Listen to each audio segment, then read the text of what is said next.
Salam dəyərli izləyicilər, hər vaxtınız xeyir olsun. Biz hal-hazırda Cəlilabad rayondayıq.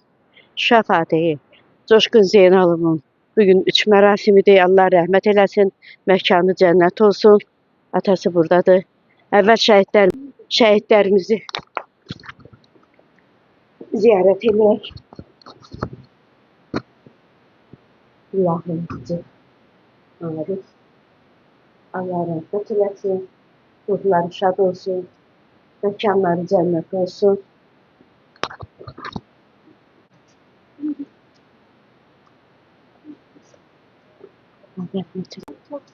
Kimin qardaşıdır? Bu da Cəbəl. Kərbala, Cəbəl, Kərbala. Yok, burada bir şey yoktu ki.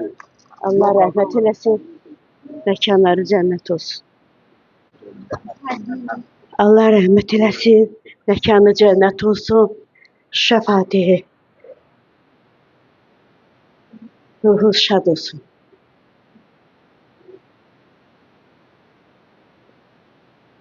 Məkanımız cənnət olsun.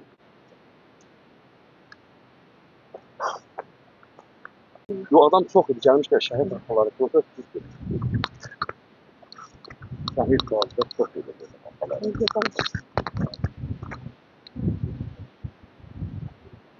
Rəhmətliyin anasıdır.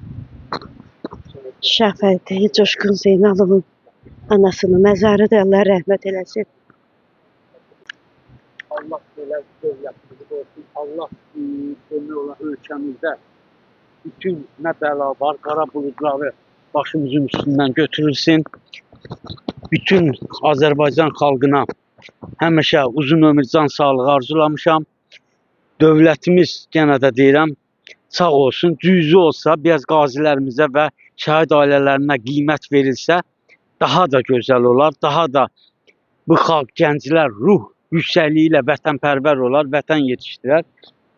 Sadəcə baxımsız vəziyyətində dava dərmanı olmadan dünyasını dəyişdi. Gücüm çatmadı, nəyim var idi, soyuldum, çapıldım.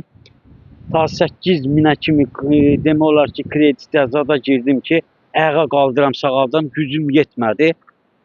Artıq dünyasını dəyişdi. Mən Azərbaycan xalqına da bildirərdim ki, çox xahiş edirəm, qazilərimizin ağır durumda olan qazilərimizə dəstək olun. Belə çox yox, 1 manat da olsa dəstək olun, kömək edin. Qoy qəhrəman qazilərimiz, canlarını qoyan qazilərimiz, qoy həyatın Allah verən ömrü yaşasın. Bəndə həkim əli ilə ölməsin, dava dərmansız ölməsin. Bütün fəryad elədik. Allah Nuranə xanımın canını sağ eləsin. Bu vaxta kimi Nuranə xanımın və qazilərimizin sayəsində bu vaxta kimi yaşadı. Belə düzün götürəndə. Bu da nə qədər ağız açacaq. Ona görə bütün... Mən burada qardaşıma dəstək olaraq, mən çox çıxış elədim ki, Pərvanə xanım sizə də, Nuranə xanım sizə də təşəkkür edirəm. Gəldiyinizə görə. Çox əlləşdi, vuruşdu, bu qazimizi saxlaya bilmədik, düzdür. Allah dənəsini üzməmişdi. Ancaq həkim tərəfindən, bəndə tərəfindən bu dənəsini üzdü. Çox əziyyət çəkdi. Buna hamımız Allaha da şahiddir, bəndiyə də şahiddir. İndi İsmail, mənim bu qardaşımın anasını da çəkdiniz, gördünüz. Anası dializ xəstəsi idi. Dərman o vermədən öldürdülər. Bu da bunun evladı. Torpaq üstündə vuruşdular. O gündən çünki mən o biri mediamda, sizin mediozda var. Mən demişdim ki, sıra məndədir. Mənim evimdə 4 dənə əlil var. Bu dəqiqə hal-hazırda dərman verilmir. Çünki sıra bundan çıxdı, sıra keçib mənə. Çünki burada da bunların həkimin də başında duran Xalid Əhədovlar Rəşad Mahmudovdur. Dərmanı sırf həmin Cəlilabadın baş həkimi deyir ki, mənə yuxarıdan tapşırıq verilib ki, dərman vermə qazinin anasına. Qaziyə verilməzsin ki, qoy ölsün. Bunlar çünki vətən torpağı niyə qorudular? Və 2 dəfə mənim döyüşüm Azərbaycanlıdır həmən yəqin ki, mən elə başa düşürəm ki, Azərbaycanlı deyir ki, bu kəlməni mən eşidirəm də, mənə önləri gedirəm dərman, deyib sənə tapşırıq var ki, sənə dərman verilməsin. Çünki nə sənin körpüyə, nə də, yəni bəyək ki, o sənədlərim də var da, 8 yaş qazinin körpəsi, 8 yaş deyir, böyrəndə daş var. 8 yaş görmüş uşağın böyrəndə daş olar. Çünki bunlar kimə bağlıdır? Yenə dediyim kimi, Xalid Əhədov və Rəşad Məhəmmədovdur. Çünki nəyə görə? Bu adam Məştəqanın dərmanı ilə yaşayır. Mən 6 ildir yaşadıb, qurutmuşam, bunları saxlayıram. Xahiş edirəm, bunu efirə verəsiniz və bu qazilərə, şəhidlərə dövlət tərəfindən dəstək olun. Malik Ağakərimoğlu, Cəlilabad sakiniyəm mən. Yəqin ki, tanınmadık vasitəsindən səsində səs verən olar.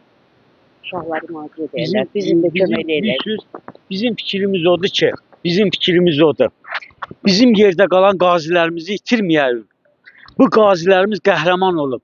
Bugün azadlığı onlar yaşadıb bizə. Şəhidlərimiz, qazilərimiz yaşadıb. Bugün rahat nəfəs alırıq. Bugün hamı krisloda rahat oturur baş şəhidlərimizə görə, qazilərimizə görə. Bugün 5 il mən döyüşlərdə olmuşam. 5 il döyüşlərdə mənə dövlət tərəfindən qayğı görsənməyib. 5 il döyüşlərdə olmuşam. 1994-cü ildən 1999-a qədər rəhmətli Heydər Əliyevin 5 fəxr fərman mükafatı ilə fərqlənmişəm. Amma bu vaxta kimi veteranlı knişkamı ala bilməmişəm. Yəni saxtalığa görə. Yəni bugün mənim, bugün cəmiyyətdə, ictimaiyyətdə, Azərbaycanda məqsədim, fikrim odur ki, Azərbaycan xalqı qeyrətli bir xalqı, dəyərli bir xalqı.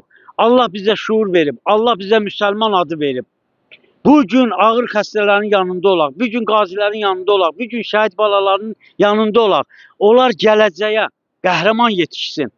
Onlar ölkəmizi sevsinlər, ölkəmizi qorusunlar. Ölkədə qanunları sevdirək. Ölkədə cinayət yolunu sevdirməyək. Ölkədə onları tərbiyə ilə, əxlaqla yetişdirək. Ancaq Vətənpərvər yetişdirək. polis Yəni bu olsun. bugün, yox düzdür, bugün polislərimiz cəmiyyəti, ictimaiyyətimizi qoruyurlar. Bugün biz polislərimizin sayəsində yaşayırıq. Bugün həqiqətən də polislərimiz ictimaiyyətdə, cəmiyyətdə, ondan sonrasına bizim demək olar ki, Azərbaycanımızı gecə-gündüz keşiyimizi çəkən polislərdir. Mən bugün Daxili İşlər Nazirliyi, hörmətli vilayət müəllimə təşəkkürümü bildirirəm. Hörmətli vilayət müəllim, şərəflə xidmət edirsiniz. Qoyduğunuz polislər də sizin sayənizdə şərəflə öz xidmətlərini davam edir. Mən bugün yenə deyirəm Azərbaycan polislərinə öz təşəkkürümü, minnətdarlığımı bildirirəm. Buna görə də yenə də deyirəm, bir balaca xalqımız da bu qazilərimizi, şəhid ailələrimizə dəyər versələr, dəyər verməlidir, qiymət verilməlidir. Mən ona görə də siz medialara təşəkkürümü bildirirəm. Qazilərə, şəhid ailələrinə dəyər verdiyiniz üçün o boyda yel qətilib, gəlib işıqlandırırsınız, qiymətləndirirsiniz, əziyyət çəkirsiniz. Bu bizim fəxrimizdir. Bizim neçə il müharibədə aldığımız travmanı unutdurursunuz. Buna görə sizə, ayrı-ayrı kanallara, rəhbərlərimizə minnətdarlığımızı, təşəkkürümüzü bildirirsiniz, bizi yad edirsiniz. Şəhidlərimizi, qazilərimizi yad edirsiniz, böyük dəyər, qiymət verirsiniz. Bizim üçün bu fəxirdir. Bir qazi xatı kimi sizə bir sual verir. Buyurun. Bilirsiniz ki, qazimiz dünyasını dəyişəndən heç bir telekanallar gəlib qazimizin Gəlməyib, xeyr heç birisi. Sizlərdən başqa heç kim yad eləməyib. Amma başqa şou biznes əhliləri gedib çəkirlər. Bir qazi xatı kimi nə demək istəyir onlara? Onlara deyərdim ki, ayıb olsun. Bugün onların sayəsində siz rahat nəfəs alırsınız. Bugün Azərbaycanın belə qeyrətli, qəhrəman, vətəni qoruyan, 30 il bu işğal olmuş torpaqları yüksək dalğalandırdılar. 30 il o işğal olmuş torpaqlarımızı azad elədilər. Bugün biz ölkə başçımız, Ali Baş Komanda, Cənab Prezidentin siyasətinin yanında olduq. Ki biz prezidentimizin siyasətini yüksəldək. Biz prezidentimizin siyasətini dəyərləndirək. Biz prezidentimizin siyasətini inanaraq, sevərək onun yanında olduq, sağ əli olduq. Biz bugün yenə də prezidentimizin yanında yox. Allah dövlətimizi qorusun. Dövlətimizi bəli, Allah qorusun, ordumuzu qorusun, əskərimizi, zabitimizi qorusun. Allah yenə də deyirəm, polislərimizi qorusun. Mən təşəkkür, minnətdarlığımı bildirirəm. Çox sağ olun. Allah coşqumuzu cənnətdə eləsin. Amin. Məkanı cənnət olsun. Amin. Gəldim, Ruhu şad olsun. Bacım gəl, saydı. Şəfaatiyə coşqunun anası. Məkanın cənnət olsun. Rahat yatarsan oğlun yanında. Dəyərli izləyicilərimiz, bir şəfaatiyə də 3 gün bundan öncə ağır xəstəliyindən sonra Coşqun Zeynalov vəfat elədi. Məkanı cənnət olsun, ruhu şad olsun. İzlədiyiniz üçün təşəkkür edirəm.